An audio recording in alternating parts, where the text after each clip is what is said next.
Hello दोस्तों, आज हमने एसएससी के कुछ इम्पोर्टेंट क्वेश्चन लिए हैं जो लास्ट एग्ज़ाम में आए हुए हैं। आई होप आपकी अच्छी तैयारी चल रही होगी। और आज जो हम क्वेश्चन कराने जा रहे हैं वो क्वेश्चन आपके एग्जामिनेशन पॉइंट ऑफ व्यू से बहुत इम्पोर्टेंट है और आपको एग्ज़ाम को सफल करने में आपको काफ़ी हेल्प मिलेगी इनसे। तो हमारे पास आज जो चैप्टर हमने लिया है वो है संख्या पद्धति, नंबर सिस्टम। और इस चैप्टर में आज हम कुछ क्वेश्चन सॉल्व करेंगे आज के इस चैप्टर के अंदर, आज के इस वीडियो के अंदर। तो आशा है आपको क्वेश्चंस ठीक लगेंगे और इम्पोर्टेंट क्वेश्चंस हैं। और अगर आपको क्वेश्चंस के समझाने के तरीके से और क्वेश्चन से आप सेटिस्फाई हैं तो आप लाइक ज़रूर करें और कमेंट करके ज़रूर बताएं कि आपको ये जो क्वेश्चंस हमने एसएससी की प्रीवियस ईयर्स की बुक से जो क्वेश्चन लिए हैं वो किस तरह से आपको लगे, और आप सुझाव ज़रूर दें। तो आगे क्वेश्चंस के नंबर सिस्टम में हम बढ़ते हैं आगे। तो फर्स्ट जो क्वेश्चन हमारा है, यदि 5 क्रमिक पूर्णांकों का योग s हो तो उसमें सबसे बड़ा पूर्णांक s के रूप में क्या होगा। क्वेश्चन अगेन दोबारा से देखिए। यदि 5 क्रमिक होता है कंटिन्यूअस, लगातार, पूर्णांक होता है जो हमारे 1 से शुरू होते हैं, नेचुरल नंबर जिसको हम बोलते हैं पूर्णांक। प्राकृत संख्या होती है नेचुरल नंबर। जब भी हिंदी में आपको लिखा मिलेगा प्राकृत संख्याएं तो उसको बोलते हैं नेचुरल नंबर, मतलब 1 2 3 4 5 6। और पूर्णांक होते हैं हमारे 0 से स्टार्ट करके, तो होल नंबर जिसको इंग्लिश में हम बोलते हैं पूर्णांक। तो ये इनका योग है s। अगर हम 5 क्रमिक पूर्णांकों का जोड़ करते हैं तो s आता है। तो ये कहता है सबसे बड़ा पूर्णांक s के रूप में क्या होगा। तो उसमें हमारे पास 4 ऑप्शन दिए हुए हैं और ये एसएससी 2011 में क्वेश्चन आया हुआ है। तो हम इसको किस तरह से सॉल्व करेंगे, देखो अब आगे बढ़ते हैं। इस क्वेश्चन को करने के लिए आपको मिडिल टर्म लेनी होगी। पहले मिडिल टर्म हम किस तरह से निकालेंगे, ये इसका सॉल्यूशन हम यहाँ लिख लेते हैं। मिडिल टर्म हम किस तरह से निकालते हैं, जो हमारा टोटल होता है, योग होता है जितने भी पूर्णांकों का जो टोटल है, टोटल डिवाइड बाय कितने पूर्णांकों का योग है वो। तो टोटल हमारा s है तो ऊपर हम s लेंगे और divide by 5, s divide by 5, ये हमारी मिडिल टर्म है। अब मिडिल टर्म है, अब क्योंकि वो सभी पूर्णांक कंटिन्यूअस हैं, एक के बाद एक हैं, तो हमारे पूर्णांक क्या क्या बनेंगे, देखो s बाई 5 ये हमारा मिडल है। तो हमारे पास टोटल थे 5, तो 2 इधर आएंगे और 2 इधर आएंगे। तो इधर वाला क्या होगा, s बाई 5 प्लस 1 हो जाएगा, और उससे अगले वाला होगा s बाई 5 प्लस 2 हो जाएगा, और इधर वाला होगा s प्लस 5 s बाई 5, और ये होगा यहाँ प्लस 2 प्लस 1 0, और यहाँ आएगा -1, ये होगा -1, और ये होगा s बाई 5 -2। इस तरह से आपके पास ये 5 बनेंगे। ये मैंने सभी इसलिए लिखे हैं क्योंकि क्वेश्चन में जब ज़रूरी नहीं है सबसे बड़ा पूछा जाए, वो फर्स्ट भी पूछ सकता है, सेकंड भी पूछ सकता है, कोई और भी पूछ सकता है, इसलिए हम इसको उस तरह से ही हम सॉल्व करेंगे। तो यहाँ हम देखते हैं, ये हमारा मिडल है, ये उससे नेक्स्ट है, ये लास्ट है, ये स्मॉलेस्ट है, ये लार्जेस्ट है। तो हमें लार्जेस्ट पूछा है, सबसे बड़ा क्या है, तो एस के रूप में क्या होगा, मतलब यही आपका आंसर है। अब क्योंकि आंसर आपको दूसरी फॉर्म में गिवन है तो इसको आपको सॉल्व कर लेना पड़ेगा। s बाई 5 प्लस 2 क्या आएगा, तो देखो इधर 5 से इसको एलसीएम लेके जब आप सॉल्व करोगे, s बाई 5 प्लस 2 बाई 1, जब आपने एलसीएम लिया तो एलसीएम आया आपका 5, तो ये हो गया आपका s plus 10, s plus 10 divide by 5, ये आपका आंसर होगा।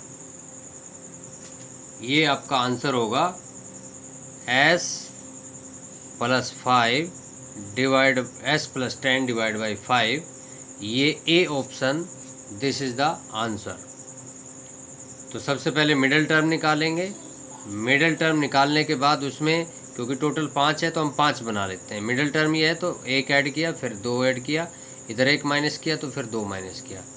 तो क्योंकि हमें सबसे बड़ी टर्म के बारे में पूछा गया है, सबसे बड़ा पूर्णांक क्या होगा, तो सबसे बड़े वाला हम उठा लेते हैं, यही आपका आंसर होगा। तो आई होप ये क्वेश्चन आपको समझ में आया होगा। अब सेकंड क्वेश्चन ले लेते हैं। सेकंड क्वेश्चन क्या है, श्रेणी 1 2 प्लस 3 प्लस प्लस प्लस। ये कहता है कि हम कितने पदों को प्लस करें, कितने टर्म्स को हम प्लस करें कि हमारा जो टोटल है, योग है, 5050 हो जाए। तो ये 10th क्लास में जो हम पढ़ते हैं एपी का जो चैप्टर होता है उसके अंदर ये वाले क्वेश्चन बहुत अच्छे से दे रखे होते हैं। और इसमें आपको जस्ट एक फॉर्मूला याद रखना होगा, वो मैं आपको बताता हूँ।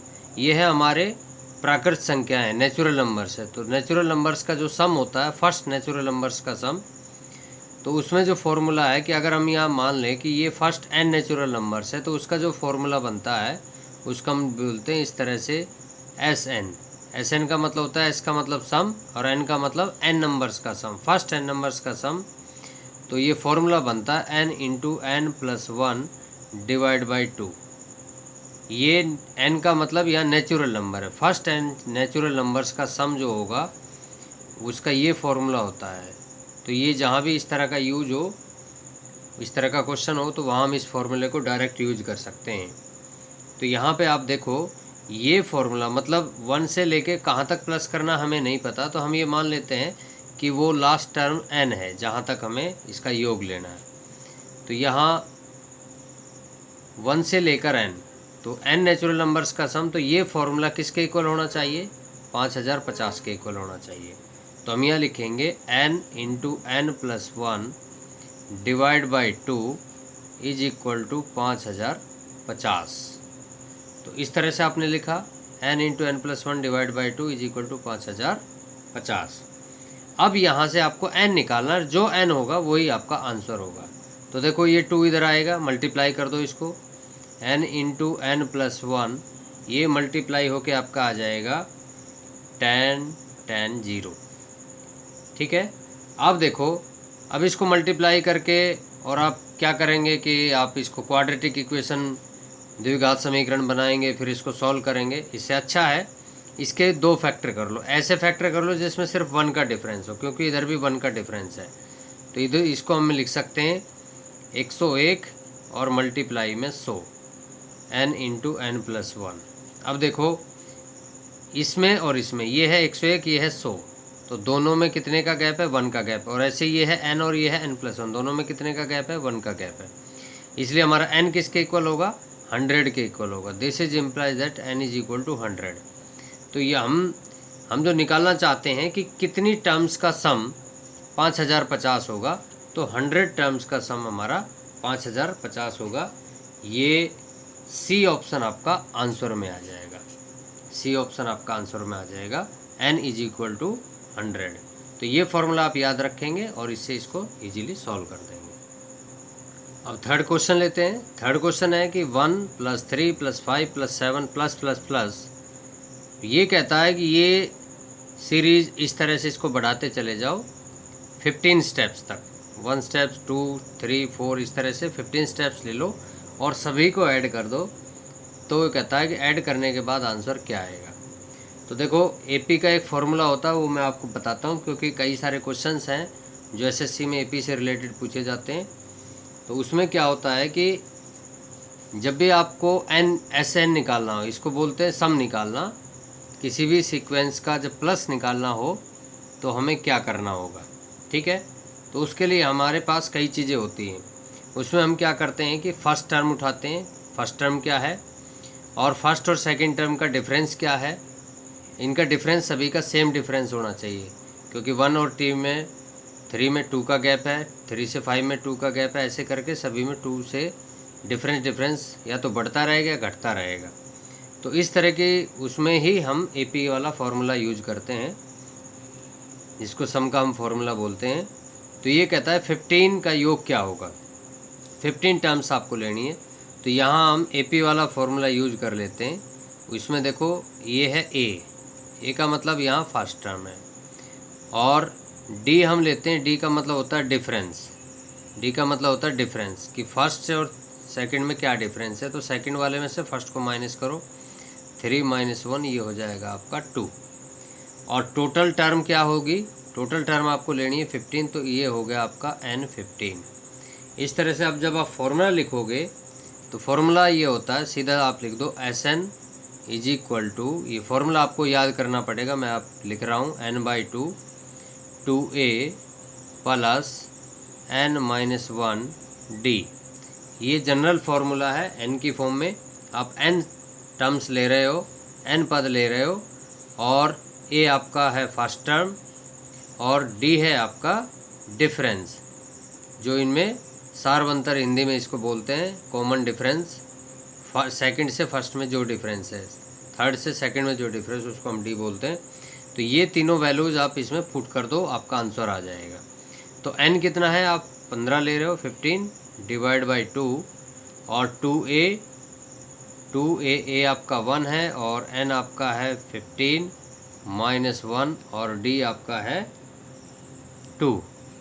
इस तरह से आप इसको सॉल्व करते हुए चले जाओ। तो 15 डिवाइड बाई 2, और ये हो गया 2 प्लस में 15 - 1 14, 2 जा 28।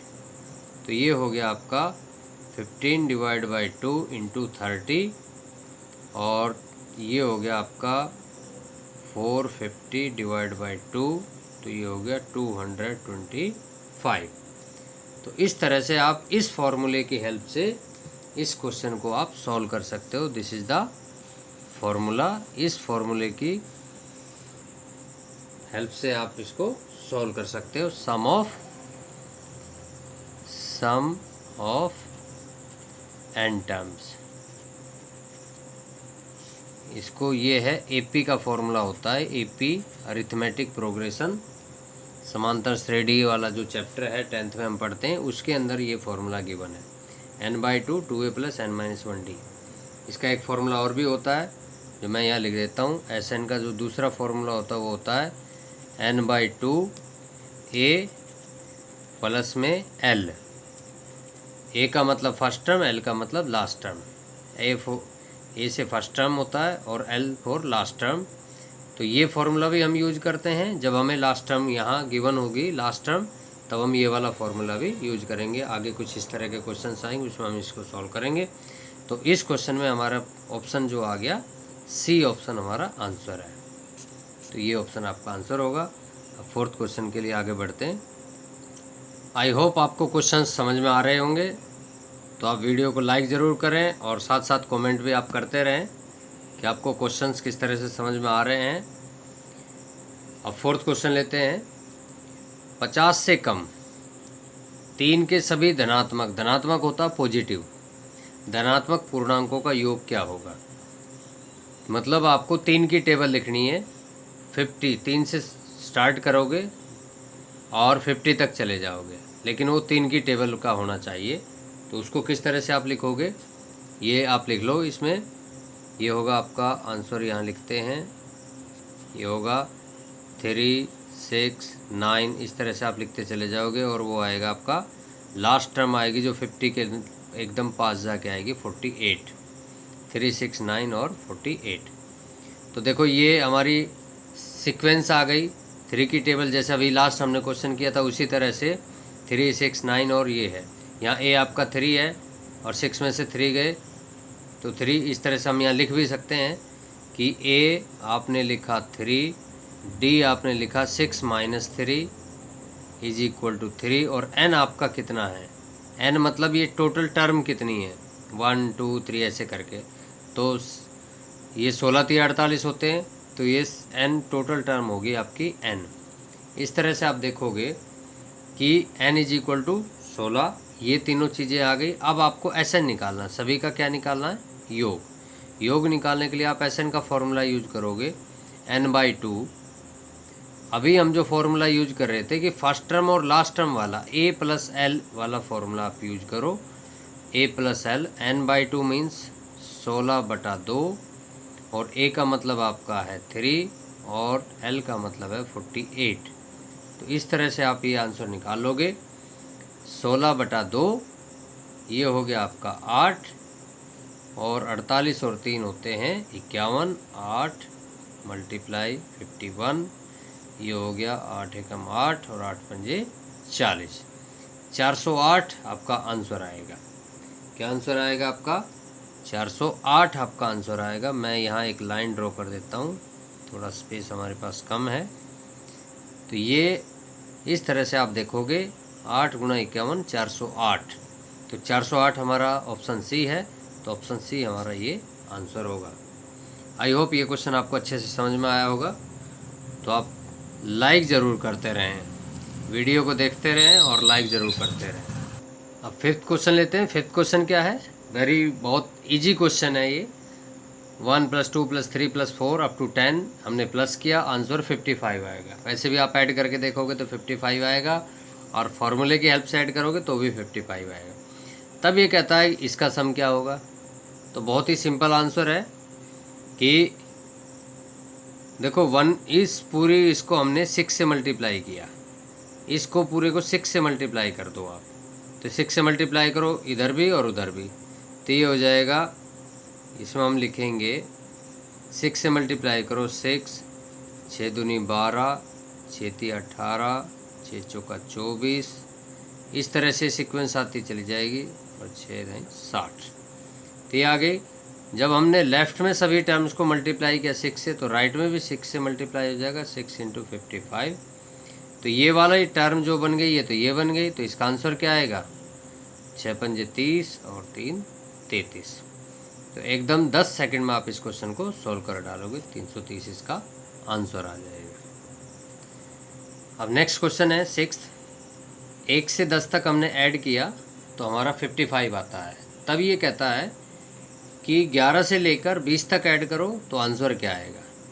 तो देखो 11 से लेकर 20 तक ऐड करने का सीधा कोई फार्मूला उस तरह से नहीं है, लेकिन 1 से 20 तक ऐड करने का फार्मूला है। 1 से 10 तक ऐड मतलब 1 से स्टार्ट करने का हमारे पास फार्मूला है।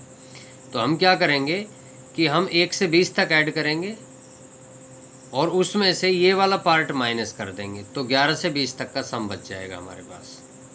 समझ रहे हैं? हम 1 से लेकर 20 तक का सम करेंगे।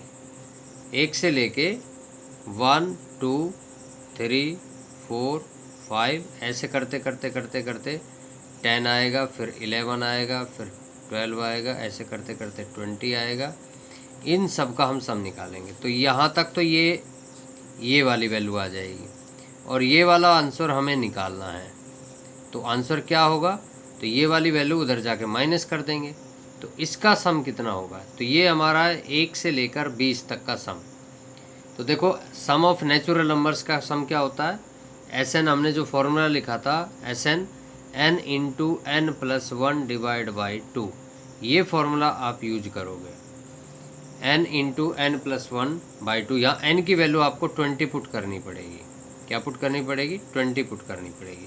तो ये हो जाएगा 20 × 20 + 1 / 2। ठीक है, ये पूरे का सम है। ये सम आपका आ गया 20 × में 21 / 2, और ये मल्टीप्लाई किया तो हो गया 210। लेकिन ये जो 210 आया ये तो 1 से लेकर 20 तक का सम है, तो हमें तो ये वाला सम माइनस करना पड़ेगा। ये जो ब्रैकेट के अंदर है 1 से लेकर 10 तक का सम माइनस करना पड़ेगा। तो जो आंसर आएगा हमारा, वो आंसर आएगा इस 210 के अंदर से आपको ये वाली वैल्यू माइनस करनी पड़ेगी 55।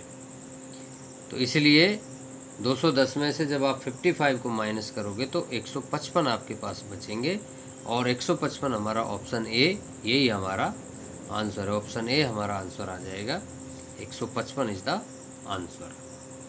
आई होप आपको ये क्वेश्चन समझ में आया होगा। अब नेक्स्ट क्वेश्चन लेते हैं, 7th क्वेश्चन। 7th क्वेश्चन क्या है? ये क्वेश्चन 1 से लेके 50 तक इन्होंने प्लस किया, फिर 50 से रिवर्स काउंटिंग शुरू करते हुए प्लस करते हुए 1 तक पहुंच गए, और ये RRB में आया हुआ है 2001 में। तब ये कहता है कि इसका सम क्या होगा। अब देखो इस क्वेश्चन को करने के लिए हम क्या करते हैं, देखो 1 2 3 49, 1 2 3 49, ये हमारे जो संख्याएं हैं ये हमारी रिपीट हो रही है यहाँ तक। लेकिन 50 एक ऐसी संख्या जो रिपीट नहीं हो रही, एक ही बार आ रही है, बाकी सब दो दो बार आ रही है। तो इसको हम अलग कर लेते हैं, बाकी सब हमारे डबल डबल हो रहे हैं। तो जो डबल डबल हो रहे हैं तो उसको हम क्या करेंगे, 2 कॉमन ले लेते हैं। इसका जो सॉल्यूशन हम निकालेंगे कि हम क्या करेंगे, 1 और 1 2, 2 और 2 4, तो सभी में हम 2 कॉमन लेके इसको इस तरह से लिखते चले जाएंगे, 1 + 2 + 3, और ऐसे करते करते 49 तक। हमने 2 क्यों लिखा, क्योंकि डबल बार रिपीट हो रहा है, इसलिए हमने 2 कॉमन ले लिया और सभी को एक बार लिख दिया। तो इस यहाँ से लेकर यहाँ तक और यहाँ से लेकर यहाँ तक, ये सम हो गया आपका। ये 50 बचा, उस 50 को आप अलग से लिख लो, +50। अब देखो यहाँ पर, अब आपको इसका सम निकालना है। इसका सम वही है, अभी जो हमने फॉर्मूला यहाँ पे यूज किया था, Sn n × n + 1/2, यही फॉर्मूला हम यहाँ फिर से यूज करेंगे। Sn का फॉर्मूला n × n + 1/2। तो आप देखोगे जब एक फॉर्मूला बार बार क्वेश्चंस में रिपीट होगा तो आपको फॉर्मूला लर्न हो जाएगा, और उसका एप्लीकेशन किस तरह से उसको हम यूज करते हैं वो भी आपको आ जाएगा। तो 2 × में रहेगा और यहाँ ये हो जाएगा, ये फॉर्मूला अप्लाई कर दो। n की जगह आपको 49 पुट करना है, 49 × में 49 + 1 और /2, और प्लस में 50 आपका चलता रहेगा। तो क्या आएगा देखो, तो इस 2 से तो ये 2 कैंसिल हो गया, सिंपल है। तो 49 और × में 50 और प्लस में 50। अब देखो, या तो मल्टीप्लाई करके फिर 50 ऐड कर लो, और चाहे 50 कॉमन लेके फिर कर लो, मर्जी आपकी है। तो मैं 50 कॉमन ले लेता हूँ, तो ये हो गया 49 और यहाँ आ गया 1 कॉमन, ये 49, ये 50 और ये 50 कॉमन लिया, तो यहाँ बचा 49, यहाँ बचा 1, 49 और 1 हो गया 50। तो ये आपको देखोगे कि 50 यहाँ और ये बन गया 50, 50 और 50 हो गया आपका 5 × 25 और 00, 2500 आपका आंसर आना चाहिए। तो ऑप्शन में आप देखोगे बी ऑप्शन आपका आंसर होगा 2500। This is the answer. I hope आपको ये क्वेश्चन समझ में आया होगा। 7 क्वेश्चन हमारे हो गए हैं और 7 क्वेश्चन और हम करेंगे आज के इस वीडियो में। अब हमारे पास 8th क्वेश्चन है जो RSC में आया हुआ है 2001 में। क्वेश्चन ये है कि यदि 7 क्रमिक समपूर्णांकों का योग, जैसे हमने फर्स्ट क्वेश्चन किया था उसी तरह से, लेकिन यहाँ एक बात है, यहाँ समपूर्णांक है। तो समपूर्णांक कौन से होते हैं, जो 2 से भाग हो जाते हैं उनको सम बोलते हैं, और जो 2 से भाग नहीं होते वो विषम पूर्णांक होते हैं। तो ऐसे पूर्णांक जो 2 से भाग होने वाले हैं उनका योग, कोई से भी 7 आप ले लो, उनका योग 140 होना चाहिए। तो जो आपने लिए उनमें सबसे बड़ा क्या होगा ये आपको निकालना है। तो इसको सॉल्व करने के लिए क्या करोगे, एक आसान तरीका मैं आपको बताता हूँ इसका। आपको कुछ भी नहीं पता, एक तो होता है कि हम आंसर से क्वेश्चन को टैली करते हैं। तो उसमें क्या होता है कि मान लो हमारा डी ऑप्शन आंसर हो, तो बार बार हम इन तीनों को टैली करें, तीनों पे रॉन्ग आंसर आए, फिर हम डी पे निकालें, डी हमारा ऑप्शन करेक्ट ऑप्शन हो। उसमें क्या होता है कि टाइम आपका ज़्यादा लगता है। या तो ऐसा हो कि आपको पता हो पहले से ही कि इसका ऑप्शन ये आंसर आ जाएगा, तो आप इजीली इसको सॉल्व कर सकते हैं, लेकिन उसमें ज़्यादा प्रॉब्लम होती है। इसलिए मैं आपको एक आसान तरीका बता देता हूँ कि जब भी इस तरह की चीज़ होगी, इस तरह का क्वेश्चन होगा, तो आप क्या करेंगे, हमारे पास 7 पूर्णांक है, 7 पूर्णांकों को लेट कर लो। तो क्या है वो, जस्ट एक बार लेट करना पड़ेगा। x, पहला x, तो दूसरा लिया x + 2। अब इसमें सब में 2-2 का गैप है। जैसे पहला पूर्णांक मान लो हमने सम पूर्णांक कोई भी लिया हमने, जैसे मान लो सम पूर्णांक 22 था, तो दूसरा हो जाएगा 24, तीसरा हो जाएगा 26, चौथा हो जाएगा 28। इस तरह से 2-2 के गैप में बढ़ते रहेंगे। तो पहला x है तो दूसरा x + 2, तीसरा हो जाएगा x + 4, x + 6, x + 8, x + 10 और x + 12। देखो 7 हो गए, 1 2 3 4 5 6 7। अब इन सभी को ऐड कर दो, = 140 ले लो, x की वैल्यू निकल जाएगी, वही आपका आंसर होगा फर्स्ट वाला। और ऐसे x की वैल्यू यहाँ पुट करोगे तो सबसे बड़े वाला आंसर आ जाएगा। मतलब वो क्वेश्चन ये हो और उसमें क्या पूछेगा उससे हम इसको टैली कर सकते हैं, कैलकुलेट कर सकते हैं। तो इन सभी का सम क्या होगा, देखो 1 2 3 4 5 6 7, एक्स तो 7 बार आ रहा है तो 7x हो गया। और इनको ऐड कर लो, इनको जब ऐड करोगे 2 4 6 8 10 और 12, इनको जब ऐड करोगे तो आपका आ जाएगा 42। और ये हमारा जो आंसर आएगा वो किसके इक्वल होना चाहिए, इन सब का सम दिया हुआ है 140। अब यहाँ से x की वैल्यू निकाल लो, तो x की वैल्यू आपकी आ जाएगी 140 में से 42 को माइनस करोगे तो आंसर आएगा 98, और यहाँ 7 है तो x इज इक्वल टू हो गया 98 डिवाइड बाई 7, तो ये आ गया 14। तो x की वैल्यू 14 आ गई, मतलब स्मॉलेस्ट आपका आएगा 14। तो लार्जेस्ट क्या होगा, तो लार्जेस्ट है आपका x प्लस 12, ये आपका है लार्जेस्ट नंबर। क्या है, लार्जेस्ट नंबर। लार्जेस्ट नंबर होगा x प्लस 12, मतलब 14 प्लस 12, और आप इसको जैसे ही ऐड करोगे तुरंत आपका आंसर आ जाएगा 26। तो this is the answer. Question बहुत ईजी है, ज़्यादा कोई मुश्किल नहीं है।